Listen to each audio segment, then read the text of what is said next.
Bank ప్రజల వద్ద డిపాజిట్స్ని సేకరించి ఆ డబ్బుని ఏం చేస్తుంది? Welcome to study today. ఇవాల్టి వీడియో వచ్చేసి బ్యాంకు ప్రజల వద్ద డిపాజిట్స్ని సేకరించి ఆ డబ్బుని ఏం చేస్తుంది అనే విషయాన్ని గురించి మనం ఈ వీడియోలో పూర్తిగా ఎక్స్ప్లెయిన్ చేసుకుందాం. ఇక్కడ డిపాజిట్స్ అంటే ఏంటి అంటే మనము saving account, current account, fixed deposit, recurring deposits అని మన డబ్బుని బ్యాంకులో దాచుకుంటాం కదా, వాటికి బ్యాంకు ఏమవుతాయి అంటే డిపాజిట్స్ అవుతాయి. అంటే బ్యాంకుకి అవి డిపాజిట్స్ అవుతాయి అన్నమాట. ఓకే, ప్రజల వద్ద కలెక్ట్ చేసిన డిపాజిట్స్ బ్యాంక్ ఏం చేస్తుంది అంటే అందులో కొంత భాగాన్ని భద్రపరుస్తుంది అనమాట. ఇది ఆర్బీఐ యొక్క రూల్ అనమాట. ఖచ్చితంగా ప్రతి ఒక్క బ్యాంకు కొంత భాగాన్ని భద్రపరచాలి, మిగిలిన డబ్బుని మాత్రమే వాడుకోవాలి. కొంత భాగాన్ని భద్రపరుస్తుంది కదా, ఏ రూపంలో భద్రపరచాలి అంటే సిఆర్ఆర్, ఎస్ఎల్ఆర్ రూపంలో భద్రపరచాలి. మిగిలిన డబ్బుని ఎలా వాడుకుంటుంది అంటే లోన్స్ ఇస్తుంది, ప్రభుత్వ బాండ్స్ని కొంటుంది, గోల్డ్ బాండ్స్ని కొంటుంది, ఇన్వెస్ట్మెంట్ చేస్తుంది.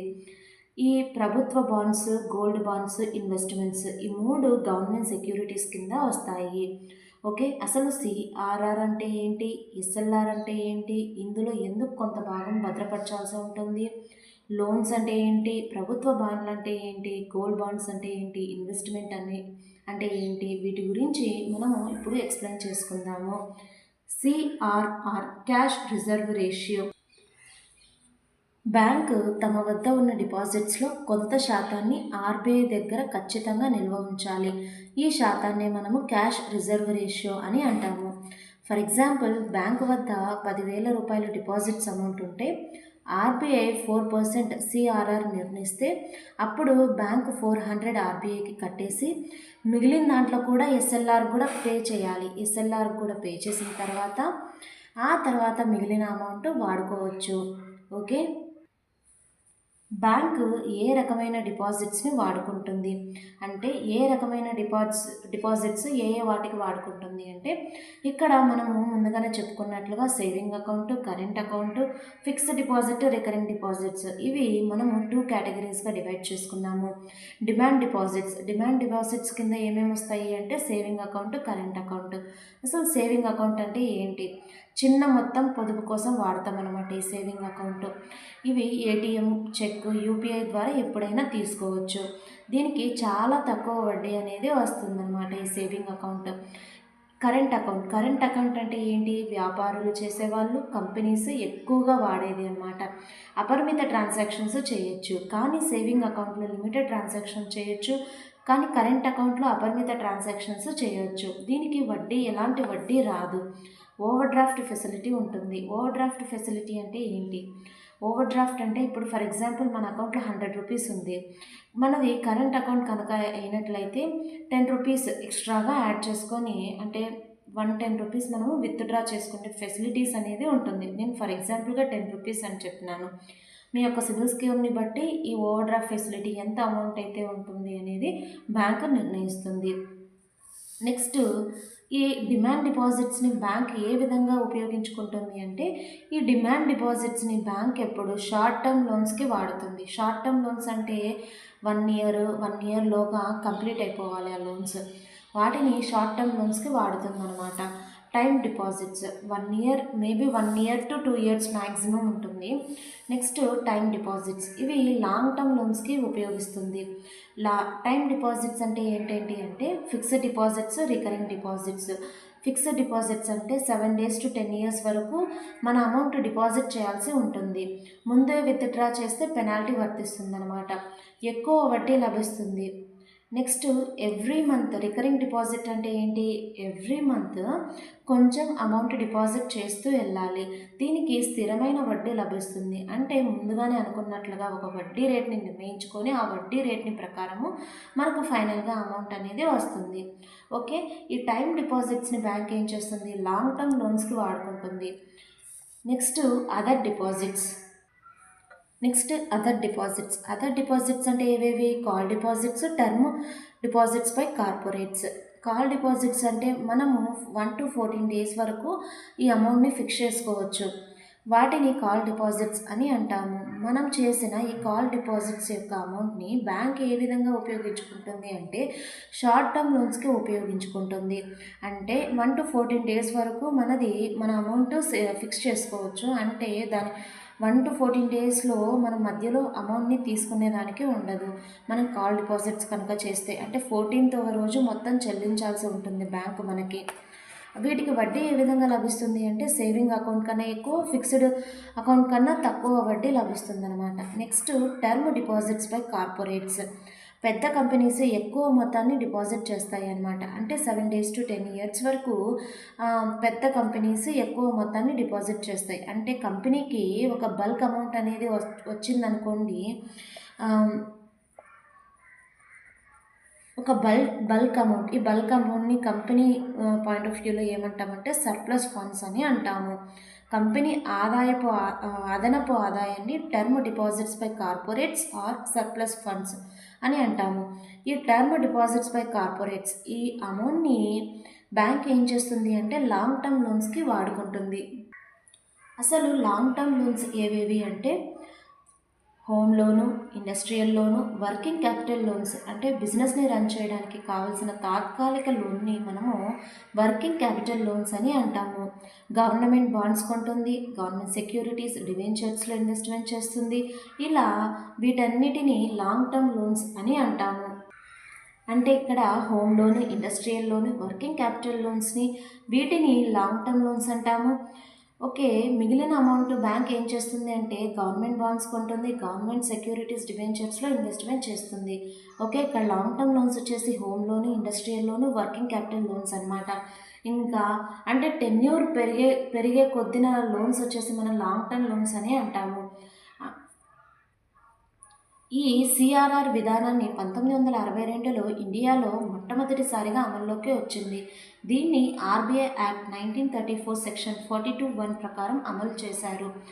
ఎందుకు అమల్లోకి వచ్చింది, ఎందుకు ఈ సిఆర్ఆర్, ఎస్ఎల్ఆర్ ఎందుకు అవసరము అంటే ఇవి ఇన్ఫ్లేషన్ని నియంత్రిస్తుంది. ఇన్ఫ్లేషన్ అంటే ఏంటి? వస్తువుల ధరలు సడన్గా పెరిగిపోయేదాన్ని మనము ఇన్ఫ్లేషన్ అని అంటాము. ఆర్బీఐ సిఆర్ఆర్ శాతాన్ని పెంచితే బ్యాంకు ఎక్కువ డబ్బుని ఆర్బీఐ వద్ద ఉంచాలి. ప్రజలకి ఎక్కువగా బ్యాంక్ అప్పు ఇవ్వలేదప్పుడు మార్కెట్లో డబ్బు సరఫరా తగ్గుతుంది. అంటే అప్పులు కనుక ఇచ్చినట్లయితే కస్టమర్స్ ఏం చేస్తారు అంటే ప్రజలు ఏం చేస్తారు, ఆ డబ్బును తీసుకెళ్ళి ఏదన్నా భూమి కొనడము, లేకుంటే వస్తువులు కొనడము ఇలా ఖర్చు పెడతారు కదా. ఈ ఖర్చుని అంతా మనము మార్కెట్లో డబ్బు సరఫరా అని అంటాము. మార్కెట్లో డబ్బు సరఫరా తగ్గుతుందన్నమాట. అప్పుడు ఇన్ఫ్లేషన్ తగ్గుతుంది. ఇన్ఫ్లేషన్ అంటే ఏంటి? వస్తువుల ధరలు సడన్గా పెరగటం, దీన్ని ఇన్ఫ్లేషన్ అని అంటాము. నెక్స్ట్ లిక్విడిటీ నియంత్రణ. సిఆర్ఆర్ కనుక తగ్గిస్తే బ్యాంకు వద్ద డబ్బు మిగులుతుంది, రుణాలు ఎక్కువగా ఇస్తాయి, మార్కెట్లో డబ్బు సరఫరా పెరుగుతుంది. ఓకే, ఎందుకు సిఆర్ఆర్ తగ్గించడం, అలాగే పెంచితే వస్తువుల ధరలు తగ్గితే ప్రజలకి మేలే కదా అని అనుకుంటాం. ఫర్ ఎగ్జాంపుల్, మార్కెట్లో ఆనియన్ ధర 150 per kg ఉందనుకోండి, ఇన్ఫ్లేషన్ ఎక్కువైంది. అప్పుడు ఆర్బీఐ సిఆర్ఆర్ని పెంచుతుంది. అప్పుడు బ్యాంకులు డబ్బు అప్పు తగ్గిస్తాయి అన్నమాట. డిమాండ్ తగ్గుతుంది, ఆనియన్ ధర 50 per kg పడిపోతుంది. ఇక్కడ మనము కేవలం ఆనియన్ ఎగ్జాంపుల్ తీసుకున్నాము. ఈ ప్లేస్లో మీకు ఏదైనా మిషన్స్ కానివ్వండి, లేదా ల్యాండ్ కానివ్వండి, ఇలా తీసుకుంటే బాగుండేది. కానీ ఆనియన్ ధర 10 per kg అయిందనుకోండి, రైతులకి నష్టం, వ్యాపారాలు ఆగుతాయి, ఎకనామీ స్లో అవుతుంది, కూలీలు పనులు ఉండవు, ఎక్సెట్రా. వీటన్నిటికీ సిఆర్ఆర్ కారణమవుతుంది. సో సిఆర్ఆర్ తగ్గించడం, పెంచడము అనేది చాలా ఇంపార్టెంట్. సిఆర్ఆర్ని ఆర్బీఐ మానిటరీ పాలసీ కమిటీ సమావేశాల్లో నిర్ణయిస్తారు. దీని ప్రకారం ఇయర్కి 6 times సమావేశాలు జరుగుతాయి. కొన్నిసార్లు ఎమర్జెన్సీ కూడా సమావేశాలు జరుగుతాయి. ఇది నేను అప్రాక్సిమేట్గా చెప్పాను.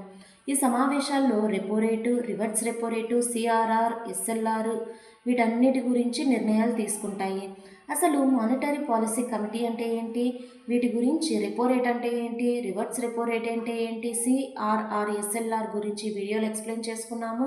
ఇంకా మిగిలిన టూల్స్ గురించి, మానిటరీ పాలసీ కమిటీ అంటే ఏంటి, మానిటరీ పాలసీ గురించి నెక్స్ట్ వీడియోలో మనము ఎక్స్ప్లెయిన్ చేసుకుందాము. మినిమం సిఆర్ఆర్ రేషియోస్ అనేది ఉంటాయి. మినిమం 3% ఉండాలి, మ్యాక్సిమం సిఆర్ఆర్ లిమిట్ లేదనమాట. Next SLR, statutory liquidity ratio. SLR అంటే బ్యాంక్స్ తమ కస్టమర్ డిపాజిట్స్ని ఒక నిర్దిష్ట శాతం అంటే డబ్బు కానివ్వండి, గోల్డ్ కానివ్వండి, అప్రూవ్డ్ సెక్యూరిటీస్ రూపంలో, అంటే ఇది కాకపోతే ఇది, ఇది కాకపోతే ఇది అనుకున్నారు, మూడిటి రూపంలో తప్పనిసరిగా ఆర్బీఐ దగ్గర కాకుండా తమ దగ్గరే ఉంచుకోవాలి. ఇది చట్టం చెప్తుందనమాట. అంటే ఒకవేళ క్యాష్, గోల్డ్, అప్రూవ్డ్ సెక్యూరిటీస్ ఇవి ఆర్బీఐ దగ్గర కాకుండా తమ వద్దే అంటే బ్యాంకుల వద్దనే ఉంచుకోవాలి. ఇలా ఉంచుకోకపోతే ఆర్బీఐ ఖచ్చితంగా పెనాల్టీ వేస్తుంది. మినిమం మెయింటెనెన్స్ ఉండాలి. క్యాష్ కానీ, గోల్డ్, అప్రూవ్డ్ సెక్యూరిటీస్ ఇవి మెయింటెనెన్స్ ఉండాలి. ఈ రేషియో అంటే ఆర్బీఐ చెప్తుంది ఒక రేషియో ప్రకారం, అది ఖచ్చితంగా బ్యాంక్స్ అనేవి మెయింటైన్ చేయాలి. ఎస్ఎల్ఆర్ని అంటే స్టాట్యుటరీ లిక్విడిటీ రేషియోని RBI banking regulation act 1949 section 24 ప్రకారము నిర్ణయిస్తుంది. ఓకే, మినిమం ఎస్ఎల్ఆర్ వచ్చేసి 0%, మ్యాక్సిమం ఎస్ఎల్ఆర్ వచ్చేసి 40%. ఈ ఎస్ఎల్ఆర్ పర్సంటేజ్ అనేది మనకి ఆర్బీఐ గైడ్లైన్స్ ప్రకారము బ్యాంక్ అనేది మెయింటైన్ చేయాల్సి ఉంటుంది. ఆల్రెడీ సిఆర్ఆర్ రూపంలో క్యాష్ని ఆర్బీఐ దగ్గర ఉంచుతాం, కానీ బ్యాంక్ ఎస్ఎల్ఆర్ రూపంలో కొంత క్యాష్ తన వద్దనే ఎందుకు పెట్టుకోవాలి అంటే, గవర్నమెంట్ సెక్యూరిటీస్ కొనుగోలు చేయడానికి బ్యాంకులు దేశ ఆర్థిక వ్యవస్థను సపోర్ట్ ఇస్తాయి. అంటే గవర్నమెంట్ సెక్యూరిటీస్ని కొంటే బ్యాంకు ఆర్థిక వ్యవస్థని బ్యాంకులు దేశ ఆర్థిక వ్యవస్థని సపోర్ట్ చేస్తాయి, కొంత వడ్డీ సంపాదిస్తాయి అన్నమాట. ఇప్పుడు గవర్నమెంట్ సెక్యూరిటీస్ అనేవి బ్యాంకుకు ఒక సెక్యూరిటీ లాంటిది. ఈ గవర్నమెంట్ సెక్యూరిటీస్ బ్యాంకు ప్రజలకు అమ్మలేదు కాబట్టి క్యాష్ వీలైనంత వరకు గవర్నమెంట్ సెక్యూరిటీస్, గోల్డ్ బాండ్స్ ఇలాంటివి బ్యాంక్ అనేది భద్రపరచుకోవాలి. ఓకే, ఇవి దేశ ఆర్థిక వ్యవస్థను సపోర్ట్ చేస్తాయి. ఈ గవర్నమెంట్ సెక్యూరిటీస్ ద్వారా వడ్డీ అనేది సంపాదిస్తాయి. అసలు ఈ గవర్నమెంట్ సెక్యూరిటీస్ అంటే ఏంటి? గవర్నమెంట్ సెక్యూరిటీస్ని మనము జీసెక్స్ అని అంటాము. ప్రభుత్వం డబ్బు అవసరమైనప్పుడు ప్రజల దగ్గర అప్పు తీసుకుంటుంది. ఆ అప్పుకు బదులుగా ఒక సర్టిఫికేట్ అంటే ఏం లేదు, మనం ఒకరి దగ్గర అప్పు తీసుకున్నామనుకోండి, వాళ్ళు మనకు బాండ్ రాసిస్తారు. ఆ బాండ్ని ఇక్కడ సర్టిఫికేట్ అని అంటాము. వాటిని సెక్యూరిటీ పర్పస్ కోసం అనమాట. దీన్ని గవర్నమెంట్ సెక్యూరిటీస్ అని అంటాము. వీటికి ఫిక్స్డ్ ఇంట్రెస్ట్ రేటు ఉంటుంది. ఫిక్స్డ్ ఇంట్రెస్ట్ రేట్ అంటే ఏంటి అంటే, దీన్ని కూపన్ రేట్ అని అంటాము బ్యాంకింగ్ టర్మినాలజీలో. మెచ్యూరిటీ సమయంలో ప్రిన్సిపల్ ప్లస్ వడ్డీ లభిస్తుంది. ఇక్కడ వివిధ రకాల గవర్నమెంట్ సెక్యూరిటీస్ ఉన్నాయి, వాటి గురించి చూద్దాము. ట్రెజరీ బిల్స్ అనేది చాలా ఇంపార్టెంట్. దీన్ని టీ బిల్స్ అని కూడా అంటారు. ఇది షార్ట్ టర్మ్ అప్పు పత్రాలు అన్నమాట. కాలపరిమితి వచ్చేసి 91 డేస్, 182 డేస్, మ్యాక్సిమం 1 ఇయర్ లోపు, 1 ఇయర్ 364 డేస్ బిఫోర్ కానివ్వండి, 361 ఇయర్ కానీ వీటి యొక్క కాలపరిమితి. వీటిని ఎవరు ఇష్యూ చేస్తారు అంటే, గవర్నమెంట్ తన దగ్గర డబ్బులు లేనప్పుడు ఈ టీ బిల్స్ కనుక ఇష్యూ చేస్తే, అసలు టీ బిల్స్ అంటే ఏంటి దాని గురించి చూద్దాము. దీనికి ప్రభుత్వం అనేది వడ్డీ చెల్లించదు. వడ్డీ చెల్లించుకోకుంటే ప్రజలకు ఏంటి లాభం అంటే, ఇక్కడ గవర్నమెంట్ సెక్యూరిటీస్ అంటే గవర్నమెంట్ ఏదైతే బాండ్లు విడుదల చేస్తాయో దాని దృష్టిలో బ్యాంకు కూడా ఒక కస్టమరే. ఓకే, దీనికి ప్రభుత్వం వడ్డీ చెల్లించదనమాట. ఒకవేళ ప్రభుత్వం కనుక వడ్డీ చెల్లించకపోతే ఏంటి లాభం అంటే, డిస్కౌంట్ మీద జారీ చేస్తాయి. అంటే 100 రూపాయలు విలువ ఉన్న టీ బిల్ను 96కే కొంటే మెచ్యూరిటీ అయినప్పుడు 100 రూపాయలు వస్తుంది. అంటే మిగిలిన 4 రూపీస్ వడ్డీలాగా పరిగణించబడుతుంది. అంటే ఇది డైరెక్ట్గా చెప్పదు వడ్డీకి ఇస్తాము, కాకపోతే డిస్కౌంట్ ఇస్తాము అని జారీ చేస్తుంది. ఈ 4 రూపీస్ పర్సంటేజ్లోకి కన్వర్ట్ చేసుకొని, అంటే 100కి 4 రూపాయలు, ఫర్ ఎగ్జాంపుల్ 100కి 4 రూపాయలు ఎంత పర్సెంట్? 4% అవుతుంది. దీన్ని టీ బిల్ ఈల్డ్ అని అంటాము. ఈ 4%ని టీ బిల్ ఈల్డ్ అని అంటాము. Okay, next government bonds. ఇంతకుముందు చెప్పుకునేది గవర్నమెంట్ సెక్యూరిటీస్లో ఇవన్నీ వస్తాయి. గవర్నమెంట్ బాండ్, గవర్నమెంట్ సెక్యూరిటీస్ ఇవన్నీ సేమ్ కాదు. గవర్నమెంట్ సెక్యూరిటీస్లోనే గవర్నమెంట్ బాండ్ వస్తుందన్నమాట. గవర్నమెంట్ బాండ్స్ అంటే ఏంటి? ఇవి లాంగ్ టర్మ్ అప్పు పత్రాలు అన్నమాట. దీని యొక్క కాలపరిమితి 5 years to 40 years. వీటిలో రకాలు కూడా ఉంటాయి. ఫిక్స్డ్ రేట్ బాండ్స్ అంటే రేట్ ఆఫ్ ఇంట్రెస్ట్ని ఫిక్స్ చేసి ఆ ఇంట్రెస్ట్ని బట్టి ఎవ్రీ ఇయర్ అనేది గవర్నమెంట్ అనేది పే చేస్తూ వెళ్తుంది కస్టమర్స్కి. ఫ్లోటింగ్ రేట్ బాండ్స్ అంటే ఇవి 182 డేస్, అంటే 182 డేస్ అనేది కాల పరిమితి అనమాట. దీని యొక్క ఇంట్రెస్ట్ రేట్ ఎలా ఉంటుంది అంటే టీ బిల్ ఈల్డ్, అంటే ఇక్కడ చెప్పుకున్నట్లుగా T bill yield plus spread. Spread అంటే ఏం లేదు, అదనపు వడ్డీ. ఈ స్ప్రెడ్ ఎందుకు ఇస్తారు అంటే ఇంట్రెస్ట్ కస్టమర్స్ ఇంట్రెస్ట్ చూపిస్తారనే ఉద్దేశంతో ఈ స్ప్రెడ్ అనేది యాడ్ చేస్తారు. Next convertible bonds. కొన్ని సందర్భాలలో వీటిని ఇతర రకాల సెక్యూరిటీస్ లేదా షేర్లుగా మార్చుకునే అవకాశం ఉంటుంది ఈ convertible bonds. Next inflation indexed bonds. ఇన్ఫ్లేషన్ని బట్టి వడ్డీ రేట్లు పెరగటం తగ్గటం లాంటివి ఈ ఇన్ఫ్లేషన్ ఇండెక్స్డ్ బాండ్స్. ఇప్పుడు ఇన్ఫ్లేషన్ని బట్టి వడ్డీలు తగ్గటం పెరగడం జరుగుతుంది. దాన్ని బట్టి ఇన్ఫ్లేషన్ ఇండెక్స్డ్ బాండ్స్లో వడ్డీ రేట్లు దాన్ని అనుకూలంగా ఇస్తారనమాట. అంటే ఇన్ఫ్లేషన్ తగ్గుతుందనుకోండి, వడ్డీ రేట్లు తగ్గుతాయి. ఇన్ఫ్లేషన్ పెరిగితే వడ్డీ రేట్లు పెరుగుతాయి. ఈ అప్ అండ్ డౌన్ రేట్ని బట్టి ఇన్ఫ్లేషన్ ఇండెక్స్డ్ బాండ్స్కి ఆ వడ్డీ రేట్లు అనేది గవర్నమెంట్ చెల్లిస్తుంది.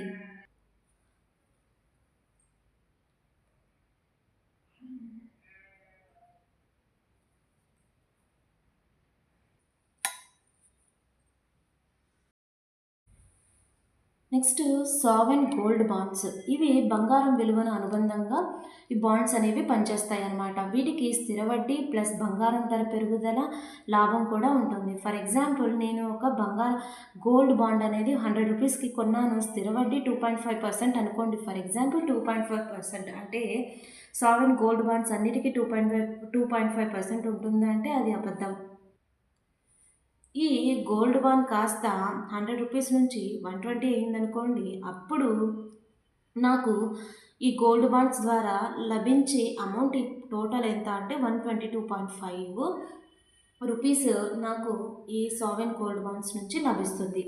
Next dated government securities. వీటి యొక్క కాలపరిమితి 5 to 40 years. వీటికి వడ్డీ ముందుగానే నిర్ణయిస్తారు. కాల పరిమితిని బట్టి సగం సంవత్సరంలో వడ్డీ చెల్లించి మళ్ళీ మెచ్యూరిటీ అయ్యాక ప్రిన్సిపల్ ప్లస్ ఇంట్రెస్ట్ చెల్లిస్తారు. బెంచ్ మార్క్ వడ్డీపై బ్యాంక్ స్ప్రెడ్ ఎందుకు ఇస్తుంది అంటే, ఇక్కడ బెంచ్ మార్క్ అంటే ఏంటి, ఫిక్స్డ్ ఇంట్రెస్ట్ రేటు ఎందుకు ఇస్తుంది అంటే కస్టమర్స్ని ఆకర్షించడానికి. Dated securities. వీటికి ఒక మెచ్యూరిటీ డేట్ ఉంటుంది. వీటిపై ప్రభుత్వం కూపన్ రేటు నిర్ణయిస్తుంది. 6 monthsకి ఒకసారి వడ్డీ చెల్లిస్తుంది. మెచ్యూరిటీ అయ్యే సమయానికి ప్రిన్సిపల్ అమౌంట్ తిరిగి చెల్లిస్తుంది. దీన్ని మనము డేటెడ్ సెక్యూరిటీస్ అని అంటాము. Next cash management bills. ఇవి షార్ట్ టర్మ్ గవర్నమెంట్ సెక్యూరిటీస్ అని అంటాము. ప్రభుత్వం తాత్కాలికంగా ఫండ్స్ అవసరమైనప్పుడు టీ బిల్స్ లాగే డిస్కౌంట్ మీద జారీ చేస్తాయి అన్నమాట. వీటి యొక్క టైం పీరియడ్ అయితే లెస్ దెన్ 91 days అనమాట. State development loans. వీటిని రాష్ట్ర ప్రభుత్వాలు విడుదల చేస్తాయి. రాష్ట్రం ప్రాజెక్టులు అభివృద్ధి పనుల కోసం డబ్బులు సేకరించడానికి ఈ స్టేట్ డెవలప్మెంట్ లోన్స్ అనేది విడుదల చేయడం జరుగుతుంది. ఈ స్టేట్ డెవలప్మెంట్ లోన్స్ రూపంలో ప్రభుత్వము బాండ్లను జారీ చేస్తే వాటిని గవర్నమెంట్ కానీ ప్రజలు కానీ ఆ బాండ్లను కొన్ని వడ్డీ ప్లస్ అసలు పొందడం జరుగుతుంది. వీటి యొక్క టైం పీరియడ్ ఎంత అంటే 3 to 30 years. బ్యాంకులు సాధారణంగా చేసే ఇన్వెస్ట్మెంట్స్ అంటే సగం డబ్బు, అంటే సగం అని కాకుండా కొంత అమౌంట్ సిఆర్ఆర్ ఎస్ఎల్ఆర్ రూపంలో బ్యాంక్ అనేది భద్రపరచాలి కదా. మిగిలిన అమౌంట్ బ్యాంక్ అనేది వాడుకుంటుంది కదా. ఏ దానికి వాడుకుంటుంది అంటే లోన్స్ అండ్ అడ్వాన్సెస్కి. ఇక్కడ లోన్స్ అంటే ఏంటి, లాంగ్ టర్మ్ లోన్స్ని మనము లోన్స్ అంటాము. అడ్వాన్సెస్ అంటే షార్ట్ టర్మ్ లోన్స్ని మనము అడ్వాన్సెస్ అని అంటాము బ్యాంకింగ్ టర్మినాలజీలో. బాండ్స్ అండ్ డిబెంచర్స్కి, గవర్నమెంట్ సెక్యూరిటీస్కి ఇన్వెస్ట్మెంట్ అంటే బ్యాంకులు సాధారణంగా చేసే ఇన్వెస్ట్మెంట్స్ అనమాట. ఇంతకుముందుగా మనము గవర్నమెంట్ సెక్యూరిటీస్ గురించి వివరించుకున్నాం కదా, అలాగే లోన్స్ గురించి కూడా వివరించుకున్నాం, అడ్వాన్స్ గురించి కూడా వివరించుకున్నాం కదా. ఇప్పుడు బాండ్స్ కూడా ఆల్మోస్ట్ బాండ్స్ కూడా అయిపోయాయి. గవర్నమెంట్ సెక్యూరిటీస్లోనే బాండ్స్ అనేది వచ్చినాయి. డిబెంచర్స్ గురించి ఇప్పుడు చూద్దాం. అంటే భారతదేశంలో బ్యాంకులు నేరుగా కంపెనీ షేర్లు పెద్ద స్థాయిలో కొనుగోలు చేయడం నిషేధం అన్నమాట.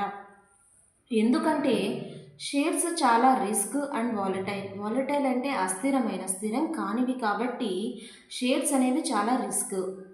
సబ్సిడరీస్ లేదా జాయింట్ వెంచర్స్లో షేర్ పెట్టవచ్చు. సబ్సిడరీస్ అంటే ఏంటి అంటే ఇన్సూరెన్స్ కంపెనీస్, మ్యూచువల్ ఫండ్స్ని పేమెంట్ సిస్టమ్స్ని మనం సబ్సిడరీస్ లేదా జాయింట్ వెంచర్స్ అని అంటాము. ఎవరైనా లోన్ తీసుకొని షేర్స్ సెక్యూరిటీగా పెడితే ఆ షేర్స్ని బ్యాంక్ దగ్గరే ఉంటాయి. ఫర్ ఎగ్జాంపుల్ ఇప్పుడు భారతదేశం బ్యాంకులు నేరుగా కంపెనీ షేర్స్ పెద్ద స్థాయిలో కొనుగోలు చేయడం నిషేధం కదా. కాకపోతే ఎవరైతే కస్టమర్స్ షేర్స్ని కొని ఆ షేర్స్ని సెక్యూరిటీగా పెడితే అవి బ్యాంక్ దగ్గరే ఉంటాయి అన్నమాట. అసలు ఈ షేర్ అంటే ఏంటి, డిబెంచర్ అంటే ఏంటి, డివిడెంట్ అంటే ఏంటి అనే దాని గురించి చూద్దాము. మనం ఒక కంపెనీ షేర్ కొంటే మనం ఆ కంపెనీకి ఓనర్ అవుతాము. లాభం వస్తే డివిడెంట్లు ఇస్తారు. అంటే లాభం వస్తే డివిడెంట్లు ఇస్తారనమాట. అసలు డివిడెంట్ అంటే ఏంటి? డివిడెంట్ అంటే ఏంటి అంటే కంపెనీకి లాభం వచ్చిందనుకోండి, మనం ఎవరైతే కొనింటామో వాళ్ళందరం ఈ కంపెనీ యొక్క షేర్లు కొనింటారో వాళ్ళందరూ షేర్ హోల్డర్స్కి అవుతారు. కంపెనీకి షేర్ హోల్డర్స్ అవుతారు కదా. ఈ షేర్ హోల్డర్స్కి పంచే లాభాన్నే మనము డివిడెంట్ అని అంటాము. ఓకే. నెక్స్ట్ డిబెంచర్ అంటే ఏంటి? ఒక కంపెనీకి డబ్బు అవసరం ఉంది, అది షేర్స్ అమ్ముకోకుండా లోన్స్ తీసుకోవాలి అనుకుంటే అప్పుడు డిబెంచర్స్ని జారీ చేస్తుంది. డిబెంచర్స్ కొంటే ఓనర్స్ అయిపోరనమాట, కానీ షేర్లు కొంటే ఓనర్ అయిపోతారు. డిబెంచర్స్ కొన్న వారికి ప్రతి సంవత్సరం ఇంట్రెస్ట్ లభిస్తుంది. నెక్స్ట్ డిబెంచర్ టర్మినాలజీ గురించి చూద్దాము. ఇన్వెస్టర్ అంటే ఎవరు? బ్యాంక్ దగ్గర సర్ప్లస్ అంటే అదనపు ఆదాయం ఉంటే కంపెనీ జారీ చేసిన లేదా గవర్నమెంట్ జారీ చేసిన డిబెంచర్స్ని కొంటుంది. దాంతో వడ్డీ రూపంలో ఇన్కమ్ అనేది వస్తుంది. ఇన్వెస్టర్ అంటే ఎవరు? కొనేవాడు. ఇక్కడ బ్యాంక్ కొనిందనుకోండి గవర్నమెంట్ యొక్క సెక్యూరిటీస్ని, ఇక్కడ బ్యాంక్ ఏమవుతాడు? ఇన్వెస్టర్ అవుతాడు. అండర్ రైటర్ అంటే హామీ ఇచ్చేవాడు. ట్రస్టీ అంటే పరిరక్షకుడు. ఆర్బీఐ నియమాల ప్రకారము డిబెంచర్ ఇష్యూకి ఒక ట్రస్టీ అంటే బ్యాంక్ ఉండాలి. కంపెనీ వడ్డీ అసలు డబ్బు సరిగ్గా చెల్లిస్తుందో లేదో చూసే బాధ్యత అప్పుడు బ్యాంకుది అవుతుందన్నమాట. కొలాటరల్ అంటే భరోసా. ఎవరైనా డిబెంచర్స్ కొని ఉంటే అవి పెట్టి బ్యాంక్ దగ్గర లోన్ తీసుకోవచ్చు. దీన్ని కొలాటరల్ అని అంటాము. మనకి ఇప్పుడు డౌట్ రావచ్చు, ఇప్పుడు నా అకౌంట్లో 400 రూపీస్ ఉంటుంది, కానీ నేను ఎప్పుడు పడితే అప్పుడు ఆ అకౌంట్లో ఉన్న డబ్బులు తీసుకుంటాను. అలాంటప్పుడు నా అకౌంట్లో ఉన్న 400 రూపీస్ బ్యాంక్ కనుక షార్ట్ టర్మ్ లోన్కి ఇచ్చినట్లయితే, అలాంటప్పుడు నేను విత్డ్రా చేసినప్పుడు నాకు వచ్చే డబ్బులు ఎక్కడి నుంచి పే చేస్తుంది అనేది మనకు డౌట్ కదా. బ్యాంక్ అనేది వీటన్నిటినీ అంటే బ్యాంకుకు దగ్గర ఉన్న కస్టమర్స్ అన్నిటినీ అసెట్స్ లయబిలిటీస్ రూపంలో డివైడ్ చేసుకుంటుంది. అంటే ఇప్పుడు విద్య యొక్క బ్యాంక్ అకౌంటు, మూర్తి యొక్క బ్యాంక్ అకౌంటు, ఇట్లా రాము యొక్క బ్యాంక్ అకౌంట్ అని డివైడ్ చేసుకోదు. కాకపోతే ఏవేవైతే బ్యాంకుకు అమౌంట్ బ్యాంక్ అకౌంట్లో సేవ్ చేసుకుంటామో వాటన్నిటినీ అసెట్స్ ఏవేవైతే బ్యాంకు నుంచి వెళ్ళిపోతున్నాయో వాటన్నిటినీ లయబిలిటీ లాగా క్రియేట్ చేసుకొని మనం ఎప్పుడైతే 400ని మన 400 ఎప్పుడో బ్యాంక్ అనేది ఆ డే టు డే లైఫ్లో బ్యాంక్ అనేది లోన్స్కి అనేది ఇచ్చుంటుంది. కాకపోతే మనం ఎప్పుడైతే విత్డ్రా చేసుకున్నప్పుడు బ్యాంక్ యొక్క నిధిలోంచి మనకి విత్డ్రా అవుతుందన్నమాట. ఓకే. కాకపోతే నెంబర్ అనేది ట్రాన్సాక్షన్స్ యొక్క నెంబర్స్, అకౌంట్ బ్యాలెన్స్ ఆ ట్రాన్సాక్షన్స్లో పూర్తిగా కోడింగ్ అయ్యి ఉంటుంది. ఓకే. 400 రూపీస్ నా బ్యాంక్ అకౌంట్లో ఉన్న 400 రూపీస్ బ్యాంక్ కనుక షార్ట్ టర్మ్ లోన్ ఇస్తే బ్యాంక్ నాకు ఇంకా షార్ట్ టర్మ్ లోన్ వాళ్ళకు టెన్యూర్ అయిపోయి ఉండదు కదా. కాకపోతే బ్యాంక్ అనేది నాకు ఏ విధంగా చెల్లిస్తుంది అంటే, బ్యాంక్ అనేది అప్పుడు ఏం చేస్తుంది అంటే, బ్యాంకు నిధిలోంచి నువ్వు వేసే 400 నీ అకౌంట్లో మెయింటైన్ చేసే 400 రూపీస్ నిధిలోకి వెళ్తుంది. ఎప్పుడైతే నువ్వు విత్డ్రా చేస్తావో ఆ అమౌంట్ నిధిలోంచి విత్డ్రా అవుతుంది. ఓకే. ఇది అండి ఈ వీడియో. మీకు నా కంటెంట్ కనుక నచ్చినట్లయితే ఖచ్చితంగా సబ్స్క్రైబ్ చేయండి, లైక్ చేయండి. కంటెంట్ నచ్చితేనే సబ్స్క్రైబ్ చేసుకోండి, లైక్ చేయండి, షేర్ చేయండి. ఓకే.